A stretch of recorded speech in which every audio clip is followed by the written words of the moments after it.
পটুয়াখালীর খাল বিল ঝিলে অসংখ্য শাপলা ফুল ফুটলেও সেই পরিমাণ এখন কমেছে। বর্তমানে জলাশয়ে খুব একটা দেখা যায় না জাতীয় এই ফুল। এ নিয়ে আরো জানাতে পটুয়াখালী থেকে যুক্ত হয়েছেন জসিম পারভেজ। জসিম, বর্তমানে শাপলা ফুল আমরা খুব একটা বেশি দেখতে পাচ্ছি না জলাশয়ে, এর কারণ হিসেবে আসলে বিশেষজ্ঞরা কি বলছেন?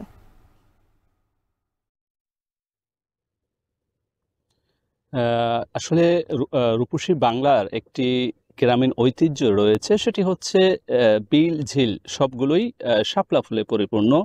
সূর্যের আলো ফোটার সঙ্গে সঙ্গেই কিন্তু সেগুলো দেখা যায় এবং সেখানে পাখালি বিচরণ সহ নানা সৌন্দর্যে মণ্ডিত থাকে, যেখানে এই শাপলা ফুল ফুটে থাকে।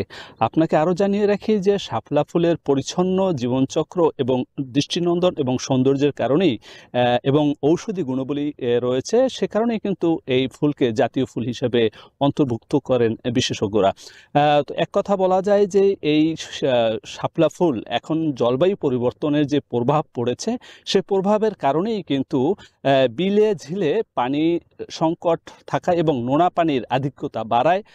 এই মিষ্টি পানির যে বাসি বেড়ে ওঠা যে এই শাপলা ফুল, সেগুলো কিন্তু এখন অস্তিত্ব সংকটে পড়েছে, এমনটি জানিয়েছে স্থানীয় পর্যায়ে যে সকল বিশেষজ্ঞ রয়েছে তারা বলছেন। এছাড়া যে সংশ্লিষ্ট উদ্ভিদ বিশেষজ্ঞ যারা রয়েছেন তাদের সঙ্গে আমরা কথা বলেছি, তারা বলেছে যে বাংলাদেশ এখন কিন্তু উপকূলীয় অঞ্চল হচ্ছে এখন জলবায়ু পরিবর্তনের প্রভাবে লবণাক্ততার পরিমাণ বাড়ছে এবং শুষ্ক মৌসুমে শুষ্ক যে পরিমাণটা সেটাও কিন্তু বেড়ে যাচ্ছে। খাল বিল নদী নালায় কিন্তু পানি থাকছে না, সে কারণে কিন্তু এই যে শাপলা ফুলের যে কাণ্ড সেটি কিন্তু থাকছে না, সেগুলো মরে যাচ্ছে।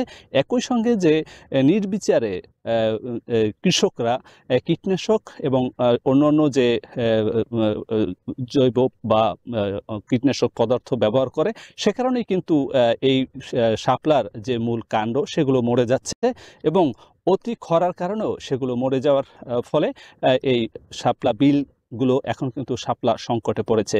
তো আমি এখন দাঁড়িয়ে আছি পটুয়াখালীর কলাপাড়া উপজেলার বালিয়াতলী ইউনিয়নে যে হারিপাড়া একটি বিল রয়েছে, এই বিলের শুধু একটি মাত্র স্থান রয়েছে আমার পিছনেই দেখতে পাচ্ছেন। এখানে এই স্থানটিতে কিছু শাপলার আমরা অস্তিত্ব খুঁজে পেয়েছি। গত এক সপ্তাহ খুঁজে গতকালকে এখানে এসে আমরা দেখতে পেলাম এখানে কিছু শাপলা ফুলের অস্তিত্ব রয়েছে। একই সঙ্গে আমার পাশে রয়েছে একটি খাল, সেই খালের দুই ধারেও কিছু শাপলা ফুল রয়েছে। এভাবে অস্তিত্ব সংকটে রয়েছে শাপলা ফুল।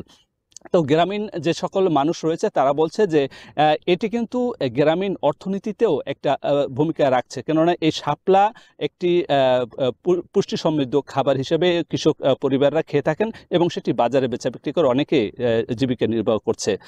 এখন এই শাপলা ফুল টিকিয়ে রাখার জন্য বিশেষজ্ঞদের আরও গবেষণা এবং এটাকে স্থানীয় পর্যায়ে মানুষকে সম্পৃক্ত করার আহ্বান জানিয়েছে সংশ্লিষ্টরা। এই ছিল আমার কাছে সবশেষ। পটুয়াখালী থেকে যুক্ত ছিলেন সহকর্মী জসিম পারভেজ।